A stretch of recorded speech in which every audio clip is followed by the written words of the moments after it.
ini loh, godaan untuk manusia itu pertanyaan seperti ini.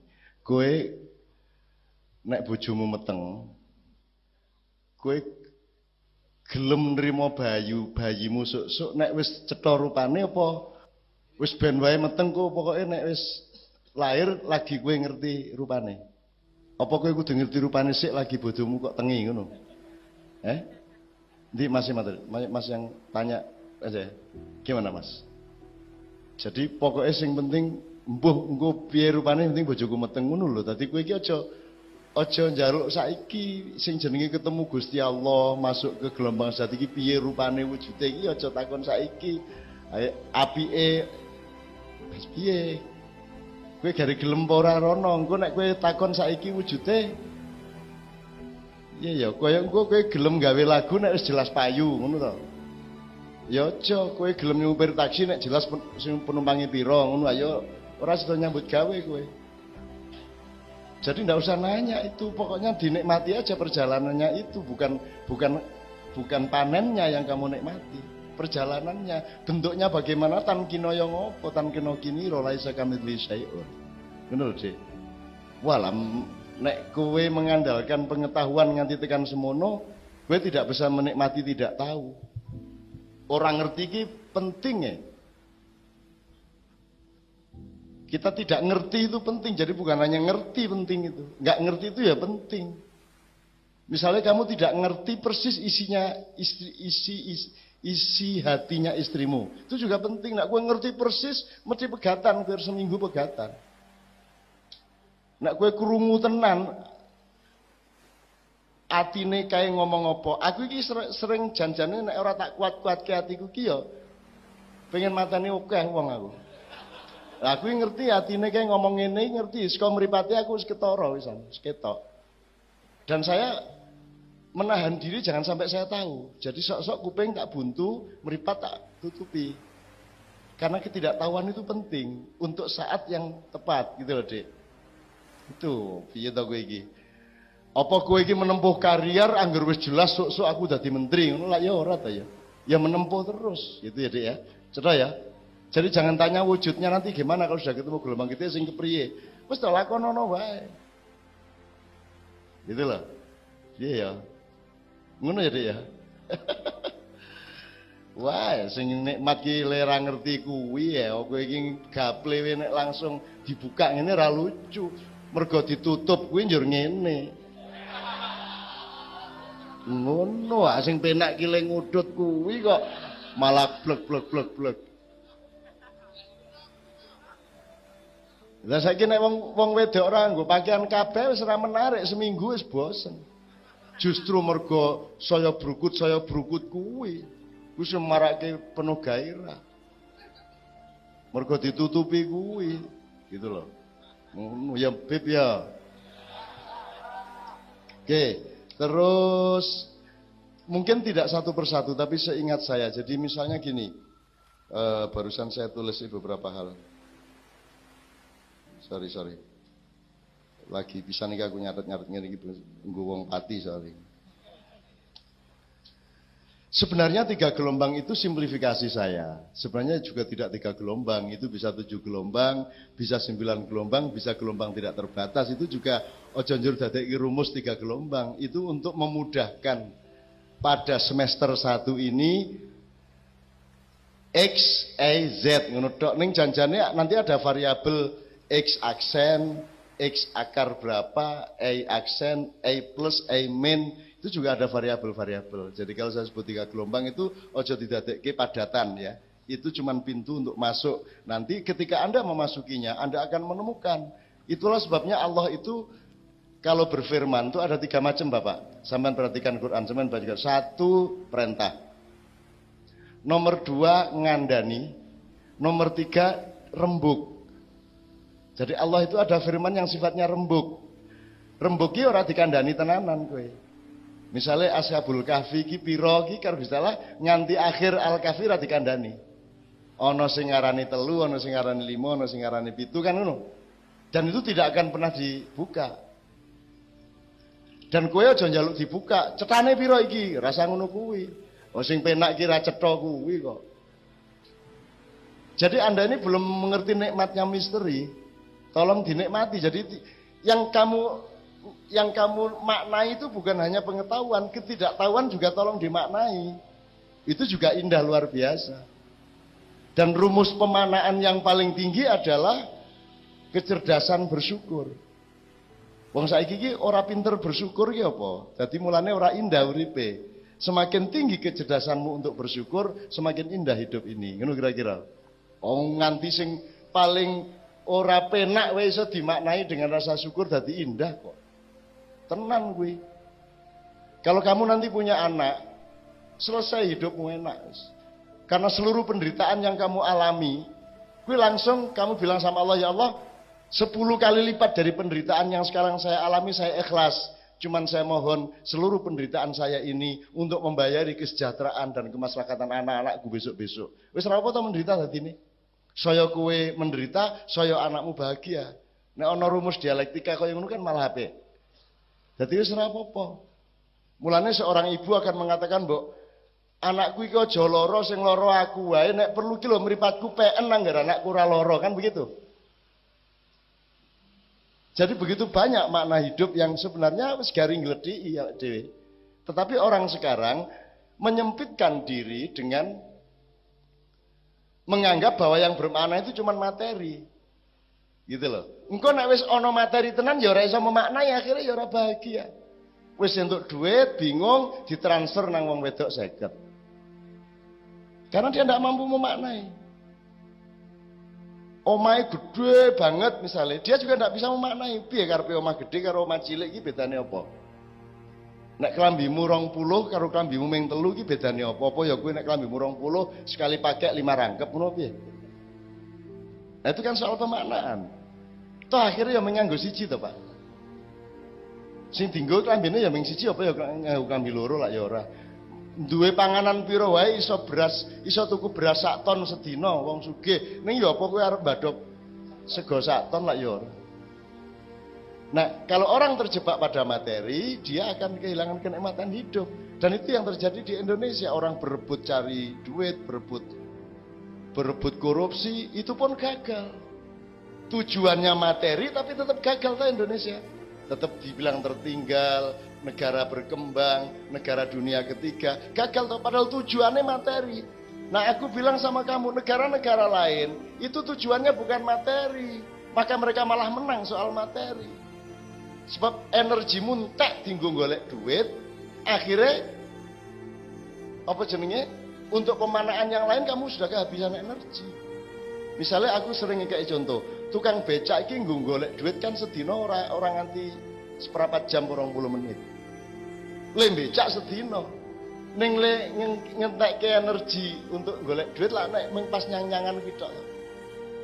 Pak tengah terus pinter Pak, nggih digang wae 2500 Pak.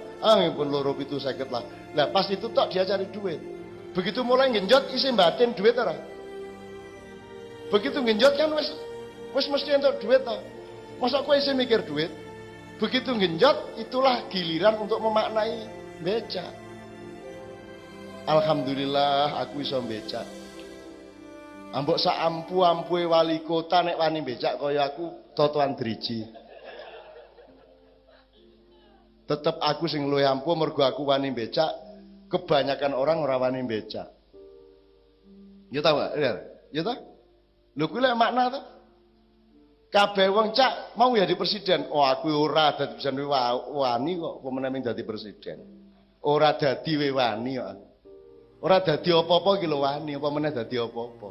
Jadi bukan tantangan untuk menjadi apa-apa bagi saya. Yang tantangan adalah ora duwe apa-apa, ora dadi apa-apa wani kowe. Ke jaman biyen aku karo Habib Anis nang Tayu nang gone Kangmu nang gone Kang Ahmad ning Kudus. Ki yo ngene iki aku ora berubah. Secara karier keduniaan ora tahu berkembang aku. Gitu loh. Ora tahu berkembang. Ndolek duit ora tahu aku. Emoh aku ngelakoni apa-apa dengan tujuan ndolek duit. Kuwi ngremehke Gusti Allah. Yo kerja wae, kerja. Apa rep iki ana sewan mobil nang Klaten ning rong dina rong bengi. Iya Cak, wis aku entuk pira sing nyetir entuk pira ngono.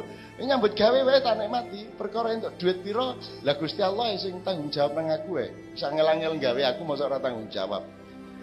Ya toh? Emang Allah enggak tanggung jawab. Kok kowe njurung diwangi nyolong-nyolong, kuwi lak ngersula sing gawe kowe. Pisuwe lho kowe bendina karo Gusti Allah. Tujuane Gusti Allah doaku nek aku nambah sedina mesu ping 30.000. Asu rumangsane aku ora kek rezeki wae diwangi nyolong-nyolong. Asu bajingan ngono. Bayangke nek aku Gusti Allah mesti misah-misuh kaya bendina. Aku nggawe iki tenanan, aku tanggung jawab gitu loh. Aku melindungi, aku kek fasilitas, aku kek rezeki. Wong aku sing gawe. Lah ngono to ya. Lah kok sing tak gawe iki sing tak ciptake kok ora percaya karo sing gawe. Diwangi nyolong rono nyikut rene nyabot rono. Lah ngono to. Maka sekarang teman-teman sekalian, kalau kita kembali ke perjalanan ini, Anda di gelombang kedua katakan, maka Anda berada di sini karena Anda manusia gelombang kedua. Sekarang kan pertarungan Anda, kowe dimagnet oleh yang pertama atau dimagnet oleh yang ketiga? Kowe dhewe cenderung pengen apa? Kamu ingin diserap Allah atau diserap oleh batu bata? Kan begitu ceritanya.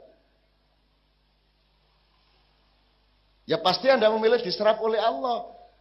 Dan tolong bertahan, jangan tanya bentuknya diserap oleh Allah piye ya. Misteri ini malah ning kono kuwi ya. Mulane Nabi Khidir ki kudungan, pakai kerudung. Ming sithik banget raine sing ketok.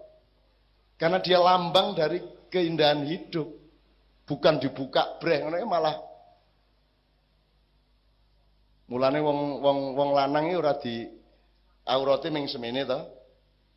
Tutup auratnya. Kalau wedok lak rada. Soale wong lanang ora perlu dilarang-larang buka aurat. Rumangsamu menarik apa piye? Ambek kowe buka kaya ngopo malah melayu to doan njujiki banget to. Dadi ora perlu aturan to nek wong wedok ki rada ana saat-saat yang menarik sehingga dikongkon nutupi kan gitu. Nek wong lanang ora perlu hukum. Awas, tutupi. Ngono kae ora sah. Ambek bukaan modaro kowe, melayu kabeh malahan. Wong kaya ngono kuwi bentuke kok ya toh. Gitu. Oke, jadi diserap oleh satu atau diserap oleh ketiga. Dan Anda punya kecenderungan untuk menyerapkan diri ke gelombang satu atau menyerapkan diri ke gelombang tiga. Kalau Anda percaya sama kami, sama kita semua ya. Yang di sini ini sementara, yang di sini abadi, yang di sini sempit, di sini luas. Di sini dangkal, di sini mendalam, di sini rendah, di sini tinggi. Kon milih ndi?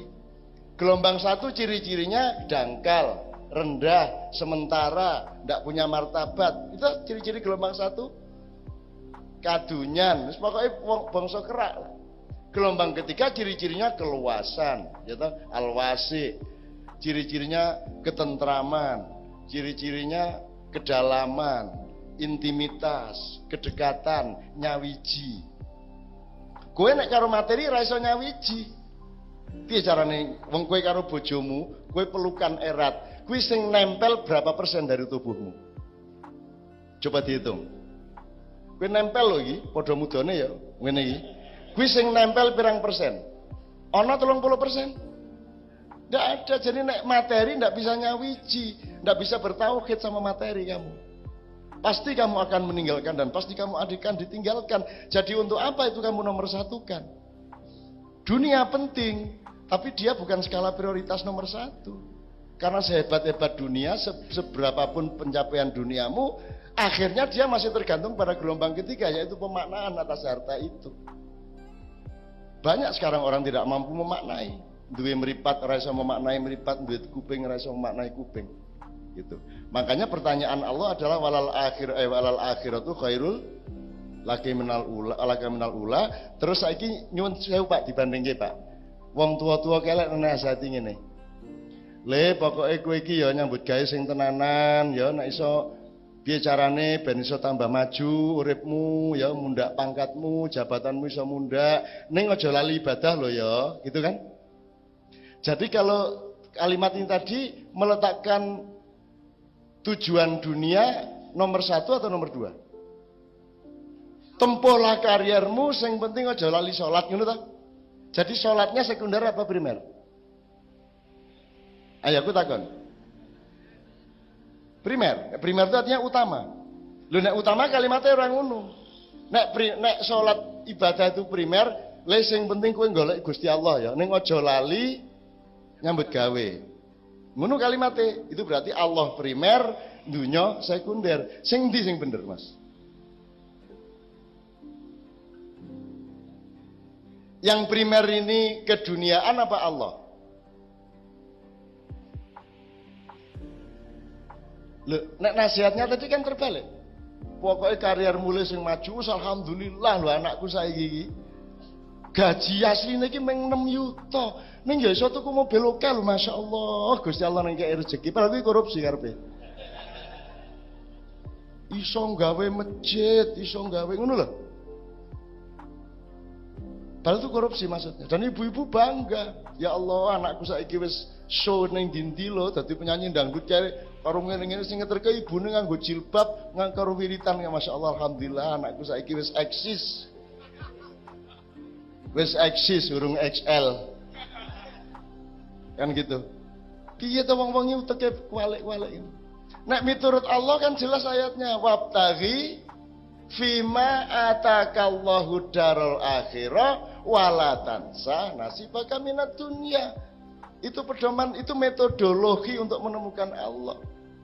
Di dalam perjalananmu mencari ujung dari pengembaraan yaitu al-akhirah, yang di situ ada Allah, kamu jangan sampai lupa mencari nafkah. Jangan sampai lupa urusan duniamu. Jadi dunia ki meng aja lali lho meng ngono tok. Yang kita lakukan bahkan nasihat orang-orang tua kita kan terbalik. Aja lali ibadah lho ngono tok to. Dadi ibadahe meng sambilan. Akhirnya ibadah dipersembahkan, ibadah kepada Allah dipersembahkan untuk kepentingan dunia. Ya toh, bicarane ben dagangan luwe laris umroh. Engko nek wis bali nganggo kelar kaji haji, berarti engko saya laris, saya melimpah rezekine lak ngono. Bahkan Gusti Allah mung dienggo cewek. Nek wis jembret silite, kepet umroh. Kepet iki maksudnya nek wis arep konangan KPK, umroh. Kok nek wis mulai terancam dadi terdakwa, umroh. Minimum nang kadipiro. Golek perlindungan, kan begitu. Dan ini akan terjadi terus sampai 3 tahun yang akan datang. Itu teman sekalian. Jadi saiki sak karepmu. Saya ingin mengatakan sama Anda, saya sudah 60 tahun lebih dan saya sangat menikmati itu tadi. Wabtaghi fima atakarul darul akhirah. Jadi aku ora kepencrut dunia iki. Blas. Ya ning aku ora nganti kaya Sayyidina Ali. Nek Sayyidina Ali itu kepada dunia dia mentalak 3. Nek aku talak 1 wae lah. Artinya ya dunia gurri ghairi laqad talaqtuka thalathatan. Wahai dunia kamu tidak usah merayu. Kalau kamu merayu carilah yang selain aku. Kamu tidak usah merayu aku karena aku wahai dunia sudah mentalak kamu talak 3. Kata Sayyidina Ali nek aku ora. Dunia tak rabi ning manut aku. Ora tak talak kowe. Nek kepeksa nek kowe wis mulai macam-macam karo aku tak talak dunia. Duit yang mulai menjajah aku tak buang. Kan begitu. Apa wae yang semua sifatnya keduniaan tak tinggal nek mulai arep menjajah aku. Apa wae? Media massa 15 tahun saya tinggal.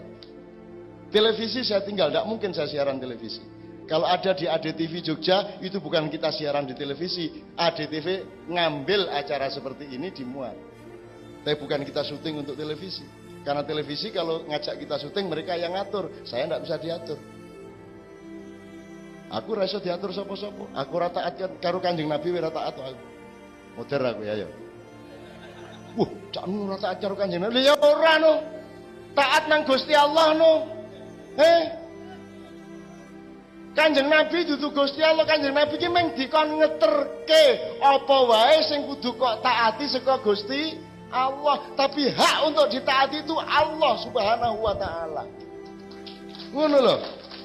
Kudu wani ngomong ngono kuwi. Nek ana Kanjeng Nabi nyun sewu nggih, nyun sewu. Ya ngono, ora apa-apa. Kudu dikendeli. Iki do ingah-ingi. Wah, Nabi Musa sekti, jare sapa? Ora ana wong sekti. Lha ku tongkate iso nyigar segara kuwi lak mau pas diperintah, coba sore ning ngene meneh nek mbelah. Ora Rumusnya jelas, la haula wala quwata illa billah. Jadi semua pendapat saya ini insya Allah dibenarkan oleh semua Rasul dan Nabi. Dan mereka tidak mau menyaingi Allah. Sakti nama mboten Nabi Musa? Mboten. Orang no, selain Allah sakti tidak ada. Hanya Allah yang sakti. La haula wala quwata illa billah. Cetha welo-welo. Lah kok Nabi diarani sekti njur kowe dhewe percaya nek kowe sekti. Aku kowe ra iso ngarani aku sekti, tak tolak kowe. Nek kadang-kadang rada ajaib kae tak dudui ki rahasiane. Ora kuwi ra sekti. Kuwi meng Gusti Allah gawe. Dilalah kuwi nek ora disetel karo Gusti Allah ya ora kedaden. Oke sing sekti-sekti oke. Ning kuwi dudu aku sing sekti. Sing sekti Gusti Allah. Nah, nek kowe gelem doleki ngono kuwi nikmat banget urip kowe poso-poso ngene aku sering ngomong, aku takon terus terang ya. Kowe jawabnya jujur ya. Kowe jane seneng ora poso? Asli. Ora to? Ning dindi kan ora wani to ngomong ngono. Jadi di Pati ini sudah revolusioner ke gelombang ketiga. Loh, cak piye kok wong Allah menyuruh kok kita ndak suka? Loh, piye to kowe iki? Kowe mulane sing lengkap, sing jangkep harus punya multiple intelligence. Jangan hanya punya mono intelligence. Akalmu kudu rangkep nek wong Jawa. Aja nek ngerti irung, kowe ora iso ngerti irung, kudu ngerti pipine, mripate, bathuke, cangkeme lak ngono. Apa ana irung tanpa liya-liyane kuwi mau? Ajene nek irung mlaku dhewe jan. Apa irung seleke dhuwur kene? Apa ning kene iki ana irunge njur ngambus-ngambus, ning bis kota kae ngenang ngene. Itu yang disebut multiple intelligence.